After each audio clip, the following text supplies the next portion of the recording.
వినయ్ని కాలేజీకి పంపించేసి వస్తారా రిషి ఇద్దరు కూడా క్యారియర్స్ అన్ని కారులో పెట్టేసి ఇద్దరు కారులో కూర్చుని హాస్పిటల్కి వెళ్తూ ఉంటారు కదా.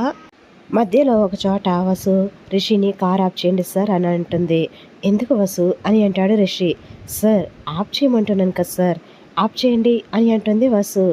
ఏమైంది, ఏమైనా ప్రాబ్లమా అని అంటాడు రిషి. ఏం లేదు సార్, ఏంజిల్కి ఏమైనా తీసుకువెళ్దామని అని అంటుంది వసు. ఓ అవునా, సరే తీసుకుందాం పదా అని ఇద్దరు వెళ్ళి ఏంజిల్ కోసం ఫ్రూట్స్, బ్రెడ్, రస్కులు అన్నీ తీసుకుంటారు. ఇంకా హాస్పిటల్కి వెళ్ళిపోతారు. హాస్పిటల్కి వెళ్ళిపోయిన తర్వాత ఏంజిల్ని చూసి చాలా హ్యాపీగా ఫీల్ అవుతారు వసు, రిషి. అందరూ చాలా హ్యాపీగా ఉంటారు. బాబుని చూసి కూడా చాలా ముద్దొస్తున్నాడు. అసలు వీడు ఇంత క్యూట్గా ఎలా పుట్టాడు, ఎవరి పోలికలు, ఏంజిల్ నీ పోలికలా లేకపోతే గౌతమ్ గాడి పోలికలా అని ఆట పట్టిస్తూ ఉంటాడు రిషి. క్యూట్గా ఉన్నాడు కాబట్టి ఖచ్చితంగా గౌతమ్ గాడి పోలికలే అని ఏంజిల్ని ఏడిపిస్తూ ఉంటాడు రిషి. చూసావా వసు, రిషి నన్ను ఎలా ఆట పట్టిస్తున్నాడో. చిన్నప్పటి నుంచి గౌతమ్ ఫ్రెండ్ కాబట్టి గౌతమ్కే సపోర్ట్గా మాట్లాడతాడు రిషి. నేను డిగ్రీలో మాత్రమే ఫ్రెండ్ని కాబట్టి నన్ను క్లాస్మేట్గానే చూస్తాడు. నాకు అర్థమైందిలే రిషి, ఏ నేను క్యూట్గా లేనా, నా పోలికలు ఉంటే క్యూట్గా ఉండడా బాబు అని అంటుంది ఏంజిల్. వసు నవ్వుతూ అదేం కాదులే ఏంజిల్, రిషి సార్కి నువ్వు బెస్ట్ ఫ్రెండ్ కాబట్టే నిన్ను ఆట పట్టిస్తూ ఉంటారు, లేకపోతే రిషి సార్ ఇంత ఫ్రీగా ఎవరితోనూ మాట్లాడరు నీతో తప్ప అని అంటుంది వసు. అది కూడా నిజమే అనుకో అని అంటుంది ఏంజిల్. జలస్ రా, ఏంజిల్కి జలస్ నా వైపు నువ్వు మాట్లాడుతుంటే అని అంటాడు గౌతమ్ నవ్వుతూ. ఇంకా అందరూ నవ్వుతూ ఉంటారు. ఓయ్ వసు, నీకు ముందే చెప్తున్నాను, నా కొడుకు కోసం ఒక పాపను కొను, ఎలాగో ట్విన్స్ ఉన్నారు కదా అని అంటుంది ఏంజిల్ నవ్వుతూ. ఎందుకు, వాడికి గర్ల్ ఫ్రెండ్ కావాలా అని అంటాడు గౌతమ్. కాదు, నువ్వు రిషి నేను ఎలా బెస్ట్ ఫ్రెండ్సో అలానే వాళ్ళిద్దరూ కూడా బెస్ట్ ఫ్రెండ్స్ అవ్వాలి. నా కొడుకు, నీ కూతురు ఇద్దరు బెస్ట్ ఫ్రెండ్స్గా ఉండాలి లైఫ్ లాంగ్ అని అంటుంది రిషితో ఏంజిల్. అమ్మో, ఏంజిల్ పెద్ద టెండరే పెట్టిందిరా, ఆ వంకన నా కూతుర్ని నీ కోడల్ని చేసేసుకుందామని అంటూ నవ్వుతూ ఉంటాడు రిషి. గౌతమ్ కూడా నవ్వుతూ ఉంటాడు. రిషి, గౌతమ్, ఏంజిల్, వస్తారా నలుగురు సంభాషణలు విని మహేంద్ర, జగతి, విశ్వం గారు కూడా నవ్వుకుంటూ చాలా హ్యాపీగా ఫీల్ అవుతూ ఉంటారు. అరే రిషి, ఏంట్రా షాప్ మొత్తం తీసుకొచ్చినట్టున్నావు, ఆ ఫ్రూట్స్ అవన్నీ ఎందుకురా అన్నీ తెచ్చావు, ఒక నెల రోజులకు సరిపోతాయి తెలుసా అవన్నీ అని అంటాడు గౌతమ్. నిజానికి ఇది నాకు తెలియదురా, కానీ వస్తారనే ఐడియా ఇచ్చింది, వసు చెప్పడం వల్ల ఇవన్నీ తీసుకొచ్చాము అని అంటాడు రిషి. ఏంటి వస్తారా, ఎందుకు ఇవన్నీ అని అంటుంది ఏంజిల్. ఏంటి ఏంజిల్ అలా అంటావు, నువ్వు హెల్తీగా ఉండాలి కదా, డెలివరీ అయినప్పుడు బాగా తినాలి కదా, నువ్వు బాగా తింటేనే బాబుకు కూడా మంచి పౌష్టికాహారం అందుతుంది పాల ద్వారా, ఇద్దరు కూడా చాలా హెల్తీగా ఉంటారు అని అంటుంది వసు. ఏంటి వసు, ఇన్ని తీసుకొచ్చి తినమంటే ఎలా తింటారు, నెల రోజులు తినొచ్చు వీటన్నిటిని అని అంటుంది ఏంజిల్. ఏంజిల్, అన్ని రోజులుంటే పాడైపోతాయి కాబట్టి 1 వీక్ 10 డేస్లో కంప్లీట్ చేసేయాలి నువ్వు అని నవ్వుతూ ఉంటాడు రిషి. ఏంటి 1 వీక్ 10 డేస్లో కంప్లీట్ చేసేయాలా అని ఆశ్చర్యంగా ఫేస్ పెట్టి అలానే చూస్తూ ఉంటుంది రిషిని ఏంజిల్. అందరూ నవ్వుకుంటూ ఉంటారు. తర్వాత నర్స్ వస్తుంది అక్కడికి. బేబీకి ఫీడింగ్ ఇవ్వాలి, మీ అందరూ బయట వెయిట్ చేయండి అని చెప్తుంది నర్సు. సరే నర్స్ అని అందరూ బయటకు వచ్చి హాల్లో బయట కూర్చుని ఉంటారు. లోపల ఏంజిల్ బేబీకి ఫీడింగ్ ఇస్తూ ఉంటుంది. అందరూ బయట కూర్చుని మాట్లాడుకుంటూ ఉంటారు.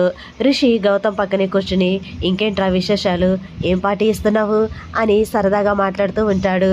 నీకేం కావాలన్నా ఇస్తాన్రా అని అంటాడు గౌతమ్.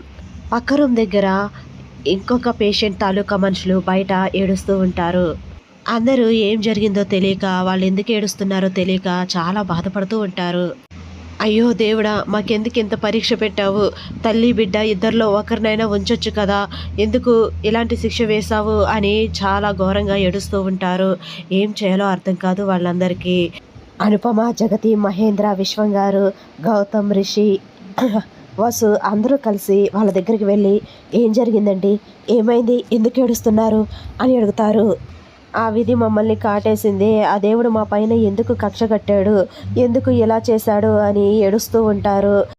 ఏమీ కాదండి, భయపడకండి, అసలు ఏమైంది అని అంటుంది అనుపమ. ఏమవడం ఏంటమ్మా, ఉన్నట్టుండి సడన్గా బేబీ కదలడం లేదు అని అంది. ఏమై ఉంటుందో అని హాస్పిటల్కి తీసుకొచ్చాము. హాస్పిటల్లో చూసి బేబీ చనిపోయింది, ఆపరేషన్ చేసి బేబీని తీసేయాలి అన్నారు. లేకపోతే తల్లి ప్రాణాలకే ప్రమాదం అన్నారు.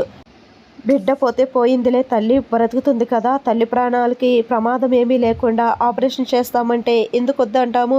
ఆపరేషన్కి ఒప్పుకున్నాము. ఆపరేషన్ చేశారు. బిడ్డ పోయినా సరే తల్లి బ్రతికింది అనుకున్నాము. కానీ సడన్గా బ్లీడింగ్ స్టార్ట్ అయింది. బ్లీడింగ్ ఫ్లో ఎక్కువ అవడంతో తల్లి కూడా చనిపోయింది. అసలు ఏం చేశారో ఏంటో వీళ్ళు అర్థం కావట్లేదు అని బాగా ఏడుస్తూ ఉంటారు. అది విని వసుకి చాలా భయంగా అనిపిస్తుంది. తన పొట్ట పైన ఒక చేయి పెట్టుకొని ఇంకో చేత్తో రిషి చేతిని గట్టిగా పట్టుకొని చాలా ఏడుపొస్తూ ఉంటుంది వసుకి. అయినా కంట్రోల్ చేసుకుంటూ అలా రిషిని గట్టిగా పట్టుకుంటుంది. రిషి వసు వంక చూస్తాడు. వసు కళ్ళ నిండా నీళ్లు తిరుగుతూ ఉంటాయి. ఇంకా భయపడుతున్నట్టు కూడా గమనిస్తాడు రిషి. వసు పద వెళ్దాం అని ఇంకా ఏంజల్ రూమ్ దగ్గరికి తీసుకువచ్చి అలా బయట కూర్చోపెడతాడు. వసు ఇంకా ఆలోచిస్తూనే ఉంటుంది. వసు ఏమైంది, ఎందుకంత డల్ అయిపోయావు అని అంటాడు రిషి. అంతలో గౌతమ్ వచ్చి రిషితో రే వసు భయపడినట్టుందరా, ఇంటికి వెళ్ళిపోండిరా అని అంటాడు. రే పర్లేదురా అని అంటాడు రిషి. అంతలో జగతి, మహేంద్ర, అనుపమ కూడా వాళ్ళ దగ్గరికి వచ్చి ఏమైంది, వసు ఎందుకు అంత డల్ అయిపోయింది, రిషి అర్జెంటుగా వసుని ఇంటికి తీసుకువెళ్ళిపో, ఇక్కడ ఉంటే దాని గురించి ఆలోచిస్తూ ఉంటుంది వసు, తన మనసుని డైవర్ట్ చేయాలి అని అంటుంది జగతి. అవును రిషి, జరిగిన ఇన్సిడెంట్ చూసి వసు చాలా భయపడినట్టుంది, వెళ్ళిపోండి ఇంటికి అని అంటాడు మహేంద్ర. అనుపమ అవును రిషి, హాస్పిటల్లో ఇలాంటివి చాలానే జరుగుతూ ఉంటాయి, కానీ వసుధార ఫస్ట్ టైం చూసింది కదా, అందుకే చాలా భయపడుతుంది, ఇంటికి వెళ్ళండి రిషి, ఏంజిల్ దగ్గర మేమందరం ఉన్నాం కదా అని అంటుంది అనుపమ. అందరూ చెప్పేసరికి ఇంకా రిషి కూడా ఇంటికి వెళ్ళడానికి ఒప్పుకుంటాడు. రే ఏంజిల్కి చెప్పొస్తాను అని అంటాడు రిషి. పర్లేదురా, ఏంజిల్కి నేను చెప్తానులే, మీరు వెళ్ళండి, వసుని తీసుకువెళ్ళు అని అంటాడు గౌతమ్.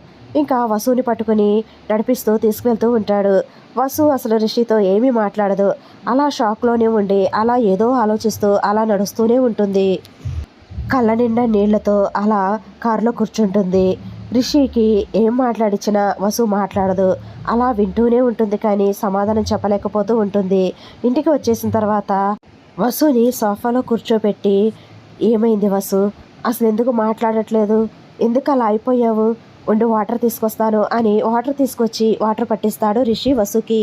వసు వాటర్ తాగి అలా మెల్లగా తేరుకుంటుంది. సార్ సార్ అని అంటుంది వసు భయపడుతున్నట్టు. వసు నేను ఇక్కడే ఉన్నాను, నీ పక్కనే ఉన్నాను, భయపడకు అని అంటాడు రిషి. రిషిని గట్టిగా పట్టుకుంటుంది వసు. అలా రిషి భుజం పైన పడుకొని రిషి చేతిని గట్టిగా పట్టుకొని వదలదు. వసు చాలా భయపడినట్టుంది. ఇంత గట్టిగా పట్టుకుందేంటి, అసలు ఎందుకు ఇంత భయపడింది అని అనుకుంటూ ఉంటాడు రిషి. రిషి వసు తలని పైకెత్తుతాడు. వసు కళ్ళల్లో నుండి నీళ్లు జలజల రాలుతూ ఉంటాయి. ఏమైంది వసు, ఎందుకు ఏడుస్తున్నావు అని అంటాడు. సార్ మనం ఇంటికి వచ్చేసామా అని అంటుంది వసు. అవును ఇందాకే వచ్చేసాము అని అంటాడు రిషి. అదేంటి సార్, నాకు ఇంటికి వచ్చింది కూడా తెలియలేదేంటి అని అంటుంది వసు. నువ్వు ఏదో ఆలోచిస్తున్నావు వసు, కారులో కూడా నేను ఎంత పలకరించినా నువ్వు మాట్లాడట్లేదు, అసలు ఏం జరిగింది, ఎందుకు నువ్వు ఇంత భయపడ్డావు అని అంటాడు రిషి. సార్ డెలివరీ అప్పుడు నాకేమైనా అయితే పిల్లల్ని జాగ్రత్తగా భద్రంగా పెంచండి సార్ అని అంటుంది వసు. ఏ పిచ్చి పిల్ల, ఏం మాట్లాడుతున్నావు నువ్వు, అసలు నీకేమవుతుంది, నేనుండగా నీకేమీ కానివ్వను, ఏమీ కాదు, ఏవేవో ఆలోచించి నీ మనసును పాడు చేసుకోకు అని అంటాడు రిషి. వసు రిషి చేతులను తీసుకుని వసు చంపలకు పెట్టుకొని సార్ 9 నెలలు కష్టపడి మోసి ఎన్నో కలలు కంటుంది ఆ తల్లి, పిల్లలతో ఇలా ఉండాలి అలా ఉండాలి అని, కానీ ఆ ఆశలు నిరాశలైతే ఆ బిడ్డ లేదు అని తెలిస్తే ఆ తల్లి ఎంత తల్లడిల్లిపోతుందో కదా సార్ అని అంటుంది వసు. బిడ్డ పోయినా తల్లి బ్రతికిందిలే అని ఊపిరి పీల్చుకున్న కుటుంబ సభ్యులకి వాళ్ళకు కూడా నిరాశ మిగిలింది కదా సార్, తల్లి కూడా చనిపోయింది అని తెలిసి వాళ్ళు ఎంత తల్లడిల్లుతున్నారో కదా అని అంటుంది వసు. ఓ వసు ఆ సంఘటనని మర్చిపోలేకపోతుంది. ఎవరికో జరిగిన సంఘటన తనకు కూడా జరుగుతుందేమో అని భయపడుతుంది. ఈ భయంలో నుండి బయటకు తీసుకురావాలి, వసు మనసుని డైవర్ట్ చేయాలి, ఎలా అని ఆలోచిస్తూ ఉంటాడు రిషి. చూడు వసు, ఏవేవో ఆలోచిస్తూ నీ మనసుని పాడు చేసుకోకు ప్లీజ్, నాకు ఆకలిగా ఉంది, ఏమైనా పెట్టవా అని అంటాడు రిషి. అవునా, అయ్యో మర్చిపోయానండి, ఉండండి ఇప్పుడే ఫ్రూట్స్ ఏమైనా ఉంటే కట్ చేసుకుని తీసుకొస్తాను అని వంటగది వైపు వెళ్తుంది వసు. రిషి సోఫాలో కూర్చొని ఆలోచిస్తూ ఉంటాడు. అమ్మ హాస్పిటల్కి ఎందుకు వద్దందో ఇప్పుడు అర్థమైంది. అలాంటివి చూస్తే అలాంటి ఆలోచనలే వస్తాయి ప్రెగ్నెన్సీలో ఉన్నప్పుడు అని. అమ్మ వద్దు అని ఉంటుంది, అందుకే అలా చెప్పింది. కానీ నాకు అప్పుడు అర్థం కాలేదు. కానీ అమ్మ ఎందుకు ఇలా చెప్పిందో ఇప్పుడు అర్థమైంది అని అనుకుంటూ ఉంటాడు రిషి. అంతలో జగతి రిషికి ఫోన్ చేస్తుంది. రిషి ఫోన్ లిఫ్ట్ చేసి అమ్మా అని అంటాడు. వసు ఎలా ఉంది నాన్న, అలానే ఆలోచిస్తుందా అని అంటుంది జగతి. అవునమ్మా, ఆ ఆలోచనలో నుంచి బయటకు రాలేకపోతుంది. తన మూడ్ని డైవర్ట్ చేయడానికి ఆకలిగా ఉంది ఏమైనా పెట్టు అన్నాను, ఫ్రూట్స్ కట్ చేసి తీసుకొస్తాను అని వంటగదిలోకి వెళ్ళింది అని అంటాడు రిషి. అవునా నాన్న, ప్రెగ్నెన్సీలో ఉన్నప్పుడు అలాంటివి చూస్తే అలానే అనిపిస్తుంది నాన్న. వసుని ఒంటరిగా అస్సలు వదిలిపెట్టకు, తనతోనే ఉండు, తన మనసుని డైవర్ట్ చేయడానికి ప్రతి నిమిషం ప్రయత్నించు అని జగతి అంటుంది. సరే అమ్మా, అందుకే నువ్వు హాస్పిటల్కి రావద్దు అన్నావు కదూ అని అంటాడు రిషి. అవును నాన్న, నాకు తెలుసు కాబట్టే నేను రావద్దు అని చెప్పాను, జాగ్రత్తగా ఉండండి అని జగతి ఫోన్ పెట్టేస్తుంది. రిషి కూడా బాయ్ చెప్పేసి ఫోన్ పెట్టేస్తాడు. ఇంకా వసు దగ్గరికి వెళ్తాడు వంటగదిలోకి రిషి. వసు యాపిల్ కట్ చేస్తూ ఉంటుంది. ఏం చేస్తున్నావు అని అంటాడు రిషి. యాపిల్ కట్ చేస్తున్నాను సార్ అని అంటుంది వసు. నాకు యాపిల్ వద్దు అని అంటాడు రిషి. వద్దా, అయితే ఆరెంజ్ ఇవ్వలోనా అని ఆరెంజ్ తీసి వలుస్తూ ఉంటుంది. నాకు ఆరెంజ్ కూడా వద్దు అని అంటాడు రిషి. మరి ఇంకేం కావాలి, బనానా తింటారా అని అంటుంది వసు. బనానా కూడా వద్దు అని అంటాడు రిషి. చిన్న పిల్లవాడిలా మారం చేయకండి సార్, ఏం కావాలో చెప్పండి, అవి కట్ చేస్తాను. గ్రేప్స్ తింటారా అని అంటుంది వసు. వద్దు అని అంటాడు గారాబంగా రిషి. మరి ఇంకేం తింటారు, వాటర్ మిలన్ కట్ చేయనా, ఇప్పుడే ఎండలో నుంచి వచ్చాం కదా, చల్లగా ఉంటుంది కడుపులో అని అంటుంది వసు. నాకు ఇవేం తినాలనిపించట్లేదు అని అంటాడు రిషి. ఏంటి ఆకలిగా ఉందన్నారు, మళ్ళీ ఇవేం తినాలనిపించట్లేదు అంటున్నారు. మీరు ఇలా చేస్తే గనక ఊరుకోను చెప్తున్నా, తినాల్సిందే అని అంటుంది వసు. ఏంటి బెదిరిస్తున్నావు, చిన్నపిల్లవాడిని కొట్టినట్టు కొడతావా ఏంటి తినకపోతే అని అంటాడు రిషి. మీరు తినకపోతే ఆ పని కూడా చేస్తాను అని నవ్వుతూ ఉంటుంది వసు. అమ్మయ్య, వసు నవ్వింది అనుకుంటూ రిషి. సరే సరే కొట్టు చూద్దాం, నువ్వు నన్ను కొడితే మా వాళ్ళు నిన్ను ఊరుకుంటారనుకున్నావా, లోపల నుండి నిన్ను తన్నుతూ ఉంటారు. మా డాడీనే కొడతావా, అసలు నీకెంత ధైర్యం మమ్మీ అనుకుంటూ నిన్ను డిష్యు అని తన్నుతూ ఉంటారు అని నవ్వుతూ ఉంటాడు రిషి. వసు పక్కపక్క నవ్వుతూ, లోపల ఉన్నప్పుడు మీరు తనిపిస్తే బయటికి వచ్చాక నేను మిమ్మల్ని తనిపిస్తా అని నవ్వుతూ ఉంటుంది. ఇంకా వసు ముఖంలో సంతోషాన్ని చూసి రిషి కూడా చాలా హ్యాపీగా ఫీల్ అవుతాడు. అమ్మయ్య, వసు డైవర్ట్ అయిపోయింది, తన మనసులో నుంచి ఆ ఆలోచనని తీసేసింది, తను మామూలుగా అయ్యింది అని సంతోషపడుతూ ఉంటాడు రిషి. సార్, ఈ మధ్యన మీరు అవి తినను ఇవి తినను అని చిన్న పిల్లల కన్నా ఎక్కువగా మారం చేస్తున్నారు సార్. ఏం తింటారో చెప్పండి సార్, అవి కట్ చేస్తాను. ఆకలిగా ఉందన్నారు, మీరు అసలే ఆకలి కూడా తట్టుకోలేరు, త్వరగా చెప్పండి సార్ అని అంటూ ఉంటుంది వసు. వసు, నువ్వేం టెన్షన్ పడకు, నాకు మిల్క్ షేక్ కావాలి, అది కూడా నేనే చేస్తా మన ఇద్దరి కోసం మిల్క్ షేక్ అని అంటాడు రిషి.